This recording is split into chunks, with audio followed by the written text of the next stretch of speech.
ప్రభుజీ ఇప్పుడు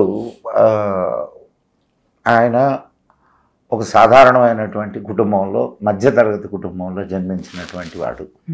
సాధారణమైనటువంటి కల్కటాలో అప్పుడు పరిస్థితులు అంటే 1890 దశకంలో లేదా 1900 దశకంలోకి వచ్చేసరికి ఎవరి పరిస్థితులు ఆర్థికంగా అస్సలు చాలా దారుణమైన పరిస్థితుల్లో ఉన్నారు. అప్పటికే బ్రిటిష్ వాళ్ళు దోచుకోవడము, అత్యంత దయనీయమైన పరిస్థితుల్లో భారత ఉపఖండం ఉన్నది. అటువంటి పరిస్థితుల్లో అసలు ప్రభుజీ, శ్రీల ప్రభుపాదులు ఇతర దేశాలకు ఎలా వెళ్ళారు? ఇప్పుడు దానికి ధనం కావాలి కదా.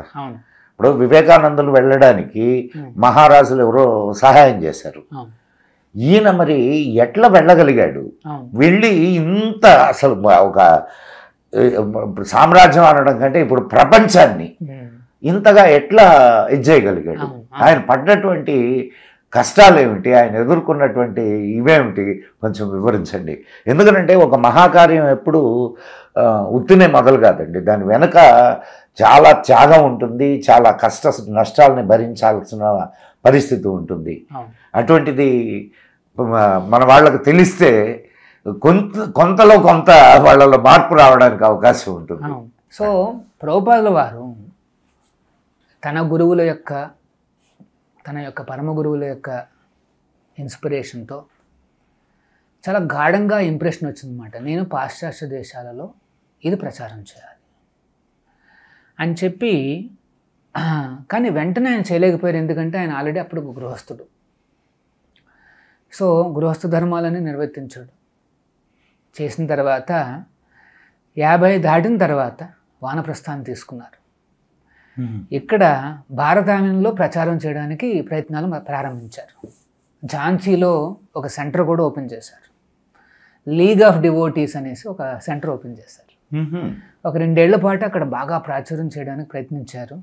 అప్పట్లో ఇండియన్స్కి భగవద్గీత మీద కానీ ఈ సంప్రదాయాల మీద కానీ నమ్మకాలు తగ్గినాయి. ఎవరికి ఇంట్రెస్ట్ కూడా చూపించట్లేదు. అందరికీ కావాల్సింది ఏంటంటే టెక్నాలజీ, ఎకానమీ, ఫైనాన్స్ ఇవన్నీ ఉంటాయి.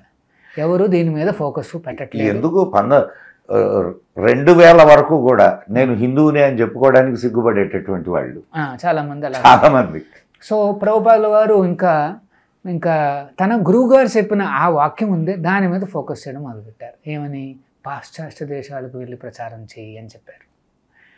సో ఏదో ఉంది ఇందులో అనేసి దాన్ని తీసుకున్నారు. తీసుకుని మరి ఎట్లా వెళ్ళాలి? ఆయన చేతిలో అయితే చిల్లుగవ్వలేదు. బృందావనానికి వెళ్తారు. ఈ భాగవతం మీద వ్యాఖ్యానాలు రాయడం ప్రారంభిస్తారు. శ్రీమద్ భాగవతము అంటే 18,000 శ్లోకాలు ఉంటాయి అందులో. భగవద్గీత అంటే 700 శ్లోకాలు ఉంటాయి. భగవద్గీతను సంపూర్ణం చేసి భాగవతాన్ని ఏ రకంగా ఫస్ట్ 3 వాల్యూమ్స్ రాస్తారు. మొత్తం భాగవతం అంతా కలిపితే 60 పుస్తకాలు వస్తాయి, 60 బుక్స్ మాట. సో ఆయన ఏమనుకున్నారు అంటే ఫస్ట్ 3 పుస్తకాలు నేను చేసేసారు అన్నమాట. ఈ లోపల తనకి రిపీటెడ్గా ఒక కళ రావడం మొదలుపెట్టింది. కళలో భక్తి సిద్ధాంత సరస్వతులు అవతరించి నువ్వు సన్యాసం తీసుకో అని చెప్తారు. సో ప్రభుపాదుల వారు అనుకుంటారు, నేను అర్హుణ్ణా, నన్ను ఇంకా రెడీగా లేనన్నట్టుగా ఆయన ఏమీ అంటే ఇంకా ఆలోచిస్తున్నారు అన్నమాట. మళ్ళీ రెండోసారి కనిపించి నువ్వు తీసుకోవాల్సిందే అని చెప్తారు. కొద్దిగా చెమటలు పట్టేసేసి ప్రభుపాదుల వారు ఇంకా ఆలోచిస్తున్నారు అనమాట. సన్యాసము అంటే అది చాలా పెద్ద రెస్పాన్సిబిలిటీ. ఒక రోజున అలాగా బృందావనంలో నడుచుకుంటూ వెళ్తుంటే ఒక చోట చూస్తారు, ఒక పక్కన రోడ్డు పైన ఒక ఆయన ఉంటాడు. ఎవరో ప్రభుపాదుల వారు అలా చూసి ఆయనలో ఉన్న దివ్య శక్తిని గమనించి, మీరు సన్యాసం తీసుకుంటే బాగుంటుంది. ఎవరో రోడ్డు మీద ఉన్నాడు. అప్పుడు ప్రభుపాదుల వారు అనుకుంటారు, నా గురువుగా మాట్లాడిస్తున్నాడు వీడి చేత అని చెప్పి ఇంకా సన్యాసం తీసుకోవడానికి ఆయన సుముఖత చూపించి 1960s ఆయన సన్యాసం తీసుకుంటారు అన్నమాట. త్రిదండి సన్యాసిగా ఆయన పేరు ఇచ్చింది ఏంటంటే భక్తి వేదాంత స్వామి.